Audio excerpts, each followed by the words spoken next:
Hello, Dan Joss. How are you today? Doing well. Good. How are you? I am well, thank you. So today on Money Talks, what do we want to talk about? Let's talk about money. Oh, we should stress that, shouldn't we? Talk about stressful life events Stressful life events, not just stressing money, but stressful life events. and the financial implications. Okay, good. Have you ever heard of the Holmes and Rahe stress scale? Just a few minutes ago, I heard somebody talking about that. That's right. What Holmes and Rahe did, I believe in the 70s, is they put a numerical value to life's stressful events. Really? Death of a loved one scores 100. Okay. Separation or divorce scores 63. Retirement scores 45. And then there's others. Change of a job, having children leave the house. I mean, think of any Going to life work. event, right? Going to work, having problems at work, getting laid off of work, moving to a new home, Right. which could be good or bad. But there's a score that's been assigned to that event. Okay. And if you look at mindtools.com, you could give yourself a test.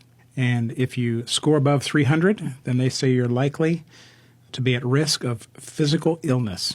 Wow. That would stress you out right there. I look through this list as financial advisors saying, what are the financial implications of these types of life stressful events, and how can we help? How do we reduce that? I mean, if we know that we're going to lose a job, which is a stressful event, if we have an emergency fund and we're prepared and keep our resume up to date, and we could quickly move to a new job, then some of that stress goes away. Yeah, that makes sense. Because in some sense, we're kind of always planning to say what's next. And whether we choose to take the opportunity to move is different than being fired Right. and moved. But either way, we're prepared. Death of a loved one. Right. Score 100. Okay. That's a third of the way to 300, if I have my math right. If you have life insurance, that helps. Oh, well, that's The comforting. death of a loved one and you don't have life insurance, you could, while the score is still 100, you could see that one of those is preferred over the other. Right. So just to kind of think through those things. And there's others.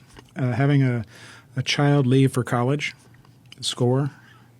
But if they have to load up with loans to get through college as opposed to scholarships or having some savings set aside for college, Right.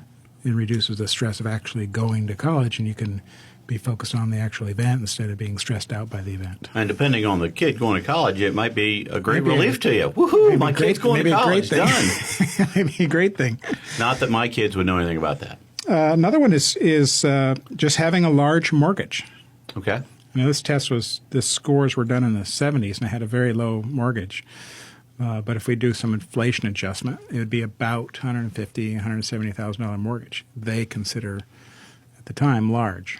Right. And so most of my clients are working towards having their mortgage either off or very low at their retirement time.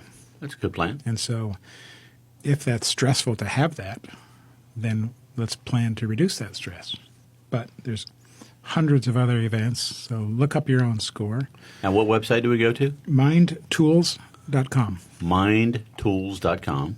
And identifying those stressors for each individual and then calling you might allow them the opportunity to manage some of that stress and Exactly. plan for it. Yep, be prepared for it. We can do 30 or 40-year projections, and if we look at a client's 20 years out from today and see that their third one is going to be in college while their second one is still in college, and they plan to retire and buy a new car and go on a big vacation that year, obviously we know that's going to be a stressful year. So, hey, Yeah, because let's little Johnny's probably not going to go to class and do well, so they're going to have him there for an extra year. pull you back out of vacation to That's right. It will be no Disneyland. but we can see that ahead of time, and obviously we make arrangements to make that smooth. Yeah, we moved Johnny up to the front of the class, and he starts studying hard now, so there can be a You vacation. could buy the car before he goes or wait till after he comes back. Or, Right. figure it out. Tell him to walk. That way we know. Yeah. So, Dan Joss, if somebody wants to get in touch with you and talk to you about money and planning and stress, what's the best way for them to do that? They can give me a call, 757-903-2127. All right. And the website? JossBrown.com. All right. I can't stress it enough. Give them a call. Thank you very much.